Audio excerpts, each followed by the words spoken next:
ये नारायण शाह साहब है, विधायक जी। अब ये विधायक जी जो है वो बैठे हैं सड़क पर, और जब वहां पर बात हो रही है लोगों के जाने आने देने की, तो वहां विधायक जी ये साफ तौर पे कह रहे हैं, शायद मंत्री भी हैं ये, और विधायक जी साफ तौर पे ये कह रहे हैं कि मेरा पोता पढ़ने नहीं गया है तो किसी का बेटा पोता बेटी कैसे पढ़ने चला जाएगा। मतलब विधायक जी का पोता नहीं पढ़ेगा तो बिहार की बाकी जनता की क्या ही औकात है कि वो पढ़ने चला जाए? कैसे चला जाएगा भाई? विधायक जी का पोता घर में रहेगा और बाकी लोग पढ़ने चले जाएंगे, ये कैसे हो सकता है सकेब भाई? राम प्रकाश भाई, मैं 2 मिनट बोल करके मैं निकलूंगा, समय हाँ, हो गया है। प्लीज ये प्लीज प्लीज। ये ये जो विधायक हैं, ये पश्चिमी चंपारण की एक विधानसभा है नौतन, ये वहां के विधायक हैं, और ऐसे नमूने भाजपा में भरे पड़े हुए हैं, इसलिए बहुत ज्यादा इनको सीरियस लेने की जरूरत नहीं है। कल जब बिहार की जनता ने इनको इतना सीरियस नहीं लिया तो हमारा क्यों ले तनाव। लेकिन एक लेकिन क्षेत्र का ये चुना जरूर हुआ है, प्रतिनिधि है। लेकिन राम प्रकाश भाई ये जरूर है कि इन्होंने, देखिए जो फांसीवादी रूलिंग पैटर्न होता है ना, ये शर्मा सर भी बताएंगे और ओम सैनी सर भी बताएंगे, ये असल में थोड़े थोड़े दिन पर परपंच रचता है ये देखने के लिए कि उसका थर्मामीटर अभी पारा कितना हाई है, कितने मूर्ख अभी भी उसके साथ हैं। तो ये दरअसल वही फांसीवादी रूलिंग पैटर्न का कल एक लिटमस टेस्ट था, ये चेक करने के लिए कि अभी कितने मूर्ख अभी भी उनके साथ हैं, जो आंख बंद करके उनके आंसू पर और उनकी भावनात्मक बातों पर कि छठी मैया और सातों बहनी इन सब पर जो है बिहार में कूद फांद कर देंगे। तो जो जिसका अंदाजा इनको कल हो गया कि जनता ने इनको शून्य पर आउट कर दिया। मतलब इनके खुद के कार्यकर्ता भी, अगर जिले में कोई 50 कार्यकर्ता होगा तो वो 50 कार्यकर्ता भी नहीं आया। कहीं भी आप बता दीजिए जहां की जब 20 15 25 से ज्यादा की भीड़ आपको दिखी हो। ये अलग बात है कि जैसे हम चारों अभी स्क्रीन पर आ रहे हैं, छोटे छोटे हमारे विंडो बने हुए हैं, वैसे गोदी मीडिया ने छोटे छोटे विंडो बना के कोलाज बना के यहाँ मधेपुरा सहरसा भागलपुर फलाना डिमाका सब दिखाया, लेकिन उसमें सिर्फ वही लोग थे जो झंडा बंडा लेके अपना खड़े हुए थे। जनता ने इनको पूरी तरह से खारिज कर दिया। जनता को रत्ती बराबर फर्क नहीं पड़ा इनके इस बंदी के कॉल से, बल्कि इनकी भद पिट गई।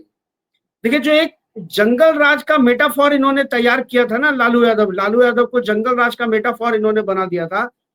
कल उस जंगल राज का महाजंगल राज बिहार की जनता ने देखा है कि ये लोग जो है जब सत्ता में होते हैं तो किस तरह से उपद्रव करते हैं।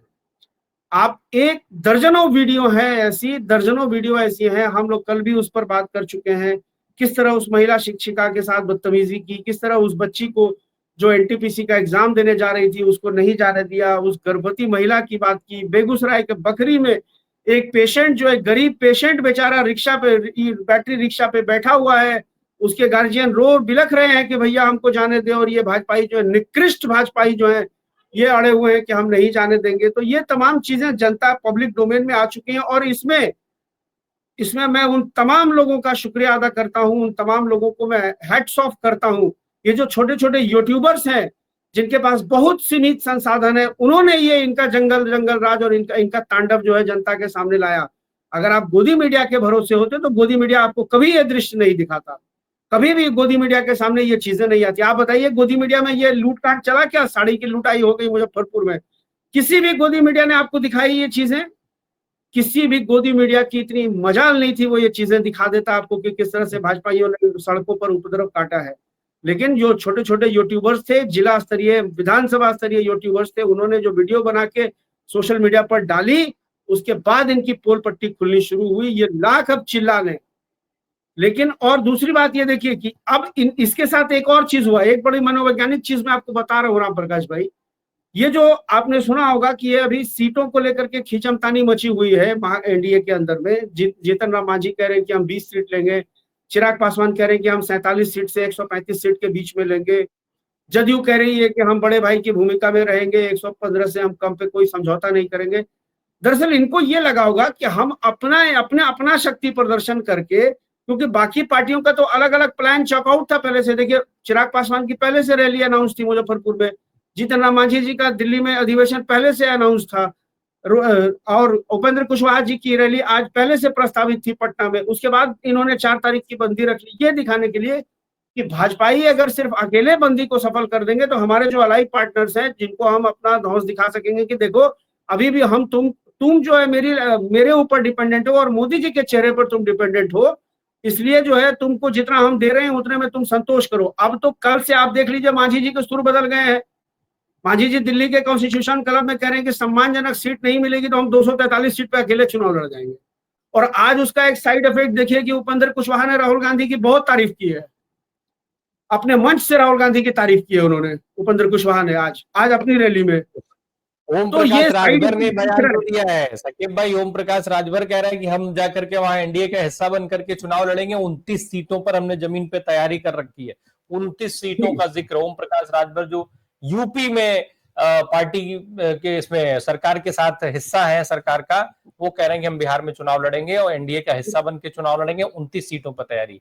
जी। वो तो पिछले बार भी आए थे एनडीए का हिस्सा बनने के लिए, हम्म। पिछले बार भी चुनाव लड़ा था उन्होंने, ग्रैंड सेकुलर डेमोक्रेटिक अलायंस बना करके उपेंद्र कुशवाहा, ओम प्रकाश राजभर, असदुद्दीन ओवैसी, बसपा, इन सबका एक अलायंस बना था 5-6 पार्टियों का। उस पार्टी से जो टिकट का ऑफर मेरे पास भी था बसपा से। आज भी बसपा के जिलाध्यक्ष महोदय फोन कर रहे हैं कि शकीब भाई एक बार हाँ कर दीजिए, आप चुनाव लड़ लीजिए, पैसा संसाधन सब हम जुटाएंगे। हमने कहा हमको गाली नहीं सुननी अपने समाज में, 2-4-5 हजार वोट काट के हम आरजेडी कैंडिडेट को हरवा देंगे, जिंदगी में पूरी फिर जिंदगी भर हम पॉलिटिक्स कर नहीं पाएंगे और मेरे चक्कर में पता चलेगा भाजपा का उम्मीदवार यहाँ जीत जाएगा। तो आप हमको क्षमा कर दीजिए, हम जो है कम से कम बसपा के टिकट पे बिहार में चुनाव नहीं लड़ेंगे। हाँ, सपा का टिकट अगर ऑफर होता तो सोच भी सकते थे। चुनाव तो लड़ना ही है, चुनाव तो लड़ेंगे हम लोग, पॉलिटिकल एक्टिविस्ट हैं। चुनाव आज नहीं लड़ेंगे, 25 में नहीं लड़ेंगे, 30 में लड़ेंगे, लेकिन चुनाव लड़ेंगे बहरहाल, ये तो तय। जिस तरीके से, खैर हम इस पर बहुत बात कर चुके हैं कि बिहार बंद किस तरीके से रहा, बेअसर रहा, उसका क्या असर रहा, गुंडागर्दी हुई, लूटपाट हुई, ये सारी चीजें हैं। और इस पर हम किसी भाजपा के नेता से, खास करके शीर्ष नेतृत्व से जवाब की उम्मीद मुझे लगता है कि देश को रखना भी नहीं चाहिए, स्पेशली मोदी जी से, अमित शाह साहब से, जेपी नड्डा जैसे लोगों से। मोदी जी के लिए भाई ये सबसे मुझे लगता है कि ऐसा समय है, बिहार में चुनाव है, वो हर चुनाव को मौके में बदलना जानते हैं, तो उनके लिए ये भी एक बड़ा मौका है कि वो सामने आए और ये बात कहें कि भाई मेरी माँ को गाली दी गई, निश्चित तौर पे ये गलत था, देश मेरे साथ खड़ा रहा, लोग इसका विरोध कर रहे हैं, लेकिन बिहार की सड़कों पर जिस तरीके से भाजपा के लोगों ने, भाजपा के कार्यकर्ताओं ने गुंडागर्दी की, जिस तरीके से भाजपा के इस बंद के नाम पर तमाम दुकानों में लूटपाट मचाई गई, ये सारी चीजें गलत हैं और इसके लिए मैं बिहार के लोगों से माफी मांगता हूं। शायद ये एक बड़ा मौका है मोदी जी के सामने और मुझे लगता है कि मोदी जी को इसके लिए आगे आना चाहिए। सकीब भाई, कितनी चर्चा हो रही है इन सारी चीजों को लेकर के, बंदी को लेकर के तो चर्चाएं हैं, ठीक है, लेकिन बंदी में जो कुछ हुई, जो कुछ घटनाएं हुई हैं, उन घटनाओं को लेकर के बिहार के लोगों के बीच में क्या चर्चा हो रही है, एक तो हम जरा आपसे वो समझ लें। और साथ में छोटी सी एक और चीज कि क्या इनके आड़ में कल से अभी तक मुद्दे कहीं दबे तो नहीं है? देखिए राम प्रकाश भाई, चर्चा बिहार की जमीन पे पहले भी हो रही थी कि ये बहुत ही सतही मुद्दा है, इस मुद्दे में कोई दम नहीं है। और नरेंद्र मोदी जी देश के ऐसे इकलौते प्रधानमंत्री हैं जिन्होंने मां के जीवित रहते हुए भी उनका राजनीतिक दोहन किया, अपनी राजनीति चमकाने के लिए नोटबंदी की लाइन में लगा के, और उनके दिवंगत होने के बाद भी उनका राजनीतिक दोहन करने से बाज नहीं आ रहा है। बड़ा भावनात्मक मुद्दा था मां का, इसमें कहीं कोई शक नहीं है। लेकिन जैसे ऑपरेशन सिंदूर में ये हो गया ना कि ट्रंप ने जो कह दिया कि हमने सीज फायर कराया, इनकी सारी हवाबाजी खत्म हो गई। उसी तरह से जैसे ही इनकी मां की गाली का मुद्दा उठा, वैसे ही वो चीजें जो नेपथ्य में जा चुकी थी, जर्सी गाय की चर्चा, हाइब्रिड बछड़े की चर्चा, सुपर्णखा की चर्चा, ये तमाम चीजें फिर से विमर्श के केंद्र में आ गई कि भाई वो व्यक्ति, यहां तो राहुल गांधी एक्यूज नहीं है, राहुल गांधी ने कुछ नहीं कहा, नीतीश जी का पुलिस प्रशासन इस बात की तस्दीक कर रहा है कि उस व्यक्ति का किसी भी महागठबंधन के किसी राजनीतिक दल से कभी कोई संबंध नहीं रहा है। बल्कि उसके बारे में एक चर्चा यह भी है कि वो स्थानीय जनप्रतिनिधियों के संपर्क में रहता था, यानी अभी जो स्थानीय जनप्रतिनिधि है वो वहां से भाजपा का विधायक है, मुखिया है, वार्ड पार्षद है, जो भी है वो ऑलमोस्ट अभी सत्ता के साथ रहता है, विपक्ष के साथ वो नहीं रहता है जो स्थानीय जनप्रतिनिधि है, क्योंकि उसको अपनी योजनाएं पास करानी होती हैं, काम कराना होता है।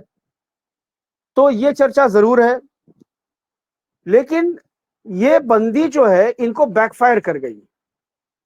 ये बंदी इस इनका जो कुछ भी थोड़ी सी भी अगर कहीं कोई वो बच रही थी, इनकी क्रेडिबिलिटी बच रही थी, तो कल की इस बंदी ने बिहार की जनता को इनके खिलाफ लामबंद कर दिया है। इन्होंने जो बदतमीजियों की हदें पार की हैं, महिलाओं के साथ जो बदतमीजी की है, गाली गलौज किया है, गर्भवती महिला के साथ में इस तरह का अमानवीय जो व्यवहार हुआ है, जिस तरह से मरीजों के साथ में, जिस तरह से छात्रा जो एग्जाम देने जा रही है, वो साल भर बच्ची पढ़ाई करके जाती है, 6 महीने कोई बच्चा पढ़ता है, फिर वो एग्जाम देने जाता है। एक बच्चा हमारे घर से, आपके घर से एग्जाम देने जाता है और पूरा परिवार उसके एग्जाम में उसके साथ होता है। मतलब वो मानसिक रूप से जाता वो है एग्जामिनेशन सेंटर पे प्रतियोगी परीक्षा देने के लिए, लेकिन माँ पिता बड़े भाई बहन सब चिंता में होते हैं। और जब वो बच्ची घर लौट के गई होगी, उसने कहा होगा कि हम एग्जाम नहीं दे पाए क्योंकि हमको जाने नहीं दिया गया, क्या बीती होगी उस माँ बाप के ऊपर में। कई लोग ऐसे आपको जो है मिले जो ये कहते रहे कि हम भाजपा के वोटर है। वो गर्भवती महिला कह रही है कि हम भाजपा के वोटर हैं, लेकिन आज के बाद हम भाजपा को वोट नहीं देंगे। स्पष्ट रूप से वो कह रही है कि हम भाजपा को वोट नहीं देंगे। आज आप देख लीजिए इनके बाद, मैंने आपसे कल कहा था ना कि ये मुद्दा अब इनके लिए, ये दोबारा अब इस मुद्दे की चर्चा भी नहीं करेंगे। आज आप देख लीजिए किसी भी भाजपा के नेता का सोशल मीडिया प्लेटफॉर्म उठा करके देख लीजिए, इस पर कोई चर्चा नहीं है। अब वो केरल में कांग्रेस का बीडी वाला जो कुछ आ गया है उस पर चर्चा हो रही है कि केरल में कांग्रेस ने बिहारियों का अपमान किया है, कांग्रेसियों ने बिहारियों को बीडी बोला है, तो अब इस पे चर्चा हो गई है। और ये कल इनके पास अच्छा मुद्दा था, ये जीएसटी को लेकर के आए, जीएसटी पर भी बैकफायर करके आप जीएसटी में से जहां इन्होंने गुणगान करना शुरू किया, तो जीएसटी पर वो 2017 की राहुल गांधी की ट्वीट वायरल हो गई, 2016 की। भाई उन्होंने तो तभी 8 साल पहले ही कह रहे थे कि ये घातक होगी और इस तरह से इसको इम्प्लीमेंट नहीं किया जाना चाहिए। ट्रंप के टैरिफ की चर्चा अलग हो रही है। अब लोग सवाल कर रहे हैं एमएसएमई मिनिस्टर से, आपको ये हमारे जो टेक्सटाइल मिनिस्टर है, झटका मंत्री, झटका खाओ कि हलाल खाओ। आप बताइए, ट्रंप के टैरिफ की मार जो है पड़ी हुई है टेक्सटाइल उद्योग पर, और ये व्यक्ति एक बयान अभी तक नहीं देता है कि हाँ भाई हम जो है कुछ भी करेंगे आपके लिए, कोई रियायत देंगे, टैक्स में देंगे, सब्सिडी छूट छोड़ देंगे। अब जनता सवालों पर है, जनता को अब ये मुद्दे नहीं चाहिए। जनता देख रही है इतने सारे लाखों लोग जो बेरोजगार हो रहे हैं, आगरा की जूता फैक्ट्री में, भदोही के कालीन कारखानों में, और अलग अलग जिलों के जो छोटे छोटे स्मॉल स्केल इंडस्ट्रीज है, वो उसमें से 80-90% बिहार के मजदूर हैं। काम बंद हो जाएंगे, वो सब लौट के बिहार आ जाएगा भूखे पेट मरने के लिए। आगरा के जूता कारखानों में क्या मुंबई से आके लोग काम कर रहे हैं, गुजरात के लोग आके काम कर रहे हैं? वो यही बिहारी मजदूर है जो जाके वहां जो है जूता सिल रहा है। वो भदोही की कालीन में यही बिहारी मजदूर जाके बना रहा है। कपड़ा टेक्सटाइल कंपनियों में जो कपड़ा बुनने वाले बुनकर हैं, वो यही बिहार से गए हुए हैं। 25 से 30 लाख नौकरियां खत्म हो जाएंगी, उसमें से 80%, 70% लोग बिहार के कामगार हैं, वो वापस आएंगे, जिनकी रोजी रोटी छिन जाएगी इनकी नीतियों की वजह से। वो आकर के वापस क्या इनको वोट देने जा रहे हैं?